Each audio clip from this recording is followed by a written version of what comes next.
nakauwi siya, 1 week mula nung nirelease ng abuyog. Kaya nung umuwi siya, talagang payat na payat siya.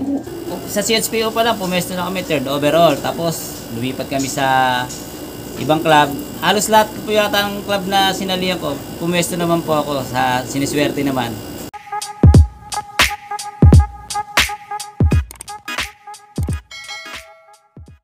Yon, magandang araw sa inyo mga kaibon. Yan, nagbabalik ang One Not True Vlogs. Yan, una sa lahat, pasensya na nga pala kayo dahil ngayon lang tayo nakapag-upload. Yan, medyo busy tayo sa pagtutok ng aking mga warrior. So yun, for today's video, nandito ngayon sa GMA Cavite at may nabisita na naman tayong magaling na Legion Panzer. So yun, kung gusto nyo makilala at makita, tara samahan nyo ako. Let's go! Gandang nga po mga kalapatids. Ako po si Cesar Magbanwa, aka Amigulo. Tara, pasel tayo sa loob ko. Yun. Siyempre, bago natin simulan tong video to, ayan, shoutout nga pala sa Immuno Booster. Ayan, sa mga gustong sumubok. Ayan, sama-sama natin subukan yan. Pero madami nang sumubok. Salamat sa Immuno Booster. Ayan, tara, simulan na natin to. Let's go. Ito, mga kalapatid. So, nandito tayo ngayon sa stock loop nyo to, sir? Breeder stock. Ito, mga kaibon. Ang cute nung stock na cage ni sir. Tingnan nyo, oh. Ang liit. Anong size nito, sir? Itong kulungan na to? Ano to? Siguro 11. Kudrado. At 12 yung pag ganon. Saan mo nakuha idea na yan, sir? Ano lang, kasi dati yung naggagawa kami ng lock, bago pa kami nag-iom, ganito lang lock namin eh. Butas-butas lang. Tapos nalalagay lang sa mga gilid-gilid. At tapos kahoy lang, hindi ano. Yung mga ano ng mga daing dati, ilagyan ng daing, tapos ginagawa naming lock. Tapos wala pang ganito, puro box lang talaga ng araw. Yan, ito mga kalapatid. So, dito niya kinokondisyon yung mga breeder niya. Bali, mga hen to, sir? Ayan, hen yan, 3. Yan. Yan yung mga pangmatindihan muna na ano, sir, ito na mga breeder. Second overall. Tapos yung nanay niya. Tapos to, ano din to eh, 8 overall. Yan. Ito, babasyal pa tayo niya sa... Nasaan yung pliers loop mo, sir? Nasa taas. Sa taas pala. Bali, may ilang ibon to, sir, itong stock loop nyo? Ano to? 30 plus. Oh, ang dami palang ibon ni sir, oh. Halo na to, sir. Hen tsaka kak. Itong andi dito, kak hen na to. Pero mas marami yung kak. Ito, puro hen. Ito pala yung mga hen. Kasi ito hindi gagamitin. Ayun kasi gagamitin ko na yun, kaya hiniwalay ko na. Okay. Tapos ito naman yung kak na gagamitin na. Hiniwalay ko na rin para po preparing na sa breeding. Yun. Bali, preparation pala ngayon si Sir Cesar sa next breeding ng 2025. North breeding. Yan. Bali, paano ka mag-prepare, sir, ng mga breeder mo? Ayan, una, ihiwalay ko muna sila dyan. Tapos, pagka mga 1 week before, ipaplasing ko na lahat yan. Tapos, after 1 week, kukondisyon ko na sila, bibigyan ko na ng vitamins. Tapos, mga 1 month, saka ko na sila pagsasamahin sa isang cage yung hen tsaka kak. Pero may hati muna. Parang nagpa-pairing pa lang sila. Yun. Tapos ikaw, sir, paano ka pumili nung pagpaparisin mo na ibon? Parang ano lang, kurso-kursunada. Pero mura na ako eh, pagka nagkursunada ako, sa mata, magkaiba yung kulay. Kasi turo sa akin nung mentor kong si Tatay Yap, mas maganda yung magkaiba yung mata. Ano ba? Orange, tapos pearl eye. Birang-bira ako mag-pair ng parehas ang mata, parehas pearl o kaya parehas orange. Diba? Karamitan talaga pag nag-breed ako, pearl tsaka orange ang mata. Tapos pagka pair na sila, kung sana naka-pairing na sila, di mag-iitlog na sila. Tapos pag nagpisa na, diyan ka na umpisahin yung proper ng pagbibigay ng vitamins, tsaka patuka, grits, para sa pag napisa na yung mga inakay, pag na-develop na sila, bibigyan ko sila sa iba-ibang araw. Pagka Lunes, bibigyan ko sila ng probiotic, tapos bibigyan ko sila ng Bitmin Pro, tapos bibigyan ko rin sila ng grits. Tapos pagka yung patuka nila naman nila, inaluan ko ng ano na 4 plus para sa ano, yung para pag may inakay sila, hindi solid grain ang binibigay ko, may halong 4+. Ayun ang ano ko sa kanila pag may mga inakay. Total, basta healthy lang naman yung breeder. Nung pinag-pair mo sila, healthy sila. Tapos bigyan mo na ng pagkain. Ako katanda ko pag nagbibigay ng pagkain. Thrice out, 4 na beses ako magbigay sa isang araw pag may mga inakay na. Yun, para hindi mabansot, sir, ano? Kasi kailangan, lalo pagka 10 days pataas na yung inakay, kailangan 3 times a day o kaya 4 times a day na bigay sa breeder para hindi mabansot yung inakay. Yo. Meron din ako ditong finisher ng Abuyog Leyte. Nung 2014 yata yun. Oo, isa nakapagpa-finisher na si Sir Cesar ng Abuyog. Kaya nang nakauwi siya, 1 week mula nung nirelease ng Abuyog. Kaya nung umuwi siya, talagang payat na payat siya. Oh, talagang hindi nagpahuli, no? May sticker pa siya nung umuwi.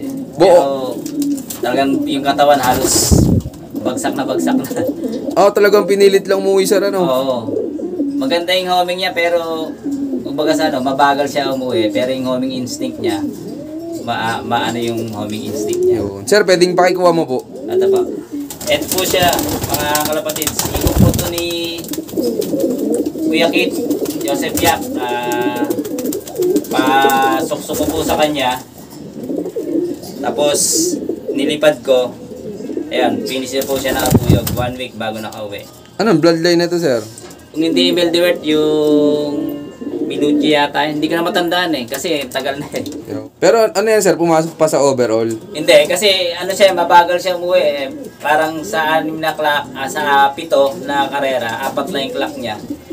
Butas-butas siya, pero Abuyog, umuwi siya 1 week. Yun. Tapos, sir, ginawa mo ng breeder yan? Oo, kaya lang naawa ko kasi ang payat eh. Parang twice ko siyang ginamit. Tapos yung anak niya isang beses last out. I-derby ko naman kaya lang hindi pinalad, hindi nakatapos ng karera. Okay. Tapos ngayon, hindi mo na ulit sinusubukan pa? Itong south na darating, gagamitin ko ulit siya. Ayan. Pero hindi ko siya kasi payat nga siya. Bali, paitlogin lang. Tapos, pa-poster na yung itlog. Ayun. Ayan, abangan natin yung mga magiging anak nito sa susunod na South Race. Balay mo, sir, magbigay na ng magaling na anak. Sana. Siguro sa pairing ng yung sa babae, hindi siguro maganda ang pairing. Yun. Bali, ano palang bloodline, sir, yung mga madalas manalo sa'yo dito? Ano po, baseline po dito sa loop ko TDB Victor po, tapos cross na lang po sa ibang line. Halos lahat ng pairing ko dito, pag ako nag-pair, may TDB Victor. Yun. Yun palang mananalong mga bloodline dito ni Sir Cesar. So yun, ipapasyal naman tayo ni Sir Cesar sa kanyang Flyers Loop. Tara, samahan nyo kami. Let's go. Kalapatids, welcome po sa aking Flyers Loop. Kalapatids, so. Ano to, sir? Sariling design mo na? Oo, kasi siyempre sa tagal nating nag-iibon, nakakapag tayo lang kung anong magandang design ng loop. Kaya na medyo maliit nga, kaya pagka crowded, ang hirap din pag nagkasakit. Katulad yan, naka-quarantine, may mga sakit. Pag norte, napakahirap pagka norte. Hindi, parang birang-bira yata pansir na hindi tinatamaan ng sakit pagka North Race. Kalimitan talagang tatamaan ka. Yun. Pero ikaw po pala, Sir Cesar, paano po nahilig sa pagkakalapati? Elementary days pa, kakalapati na ako eh. Tapos, bali, nung nauso yung racing pigeon dito sa Cavite, 2006. Nag-try ako mag-race, nagpa-member ako. Ang ibon ko ng mga pigeon owl, English carrier. Ayun, inano ko sa club, tinraining ko. North Race yung time na yon. Siyem na ibon ko, Lucena, ubos lahat eh. Kaya ang ginawa ko nag-acquire ako ng ibang ibon sa mga nagre-race na talaga. Tapos mga tropa na mababait. Yun, binibigyan tayo mga bloodline na maayos. Tapos ako na lang nag-develop ng mga binigay nila. Kaya ngayon, ayan, medyo minsan siniswerte.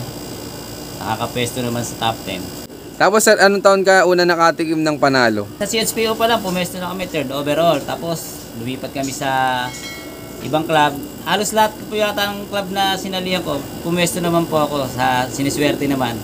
Lahat ng club na nagpa-member ako, nakakuha naman tayo ng mga award. Yun. Adi, bali, sir, nung ka-start mo lang, nanalo ka pala kagad. Oo, naka-ano kami noon ng third overall noon. Kasi kaya lang pahirapan nung araw. Isang clock lang, third overall na kami. Kasi talagang puro ismas ng time na yon. Isang beses lang kami nag-clock sa 5 race. Pero third overall kami noon. Ayos, congrats kay Sir Cesar. Ang hirap pala ng karera dati, Sir, ano? Nung araw talagang pag ulan, puro ulan.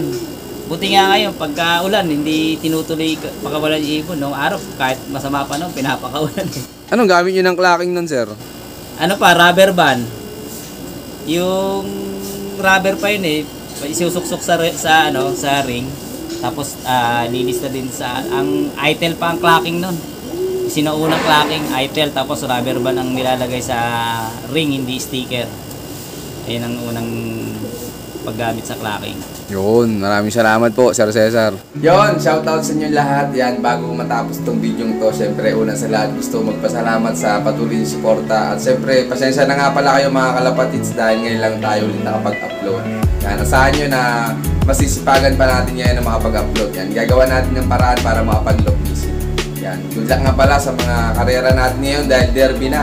So yun, sana pala rin tayo. So yun, maraming salamat sa patuloy na suporta mga kalapatids. Yan. Keep watching and God bless you all. Thank you.